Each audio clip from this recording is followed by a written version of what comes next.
Landi lugu. Minu käes on puhastõugu soomlane. Ellu. Soome käsitöö.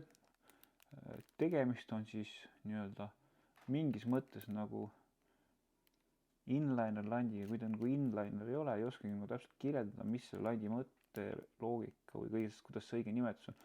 Et selle landi puhul on see, et tamiil jookseb kõrvalt mööda ja saad konksu kaugust siis reguleerida. Halvema mõttu korral siis lased konksu kaugemale, parema mõttu korral tõmbad lähemale. Töötab Peipsil, kindlasti ka võib-olla Väinjärvel, sihukeste järvede puhul, kus vee läbipaistvus on parem, on ta pandud paremaid tulemusi. Ja kui sa siia konksu paned, siis tegelikult see konks võiks olla pisut väiksem ja konksu otsas võiks kasutada siis kärbsevastseid või sääsetõukusid. Ta annab selle efekti, et söödastatuna töötab paremini. Aga tasub proovida. Alati üks ellu võiks olla igal kalamehel. Aitäh!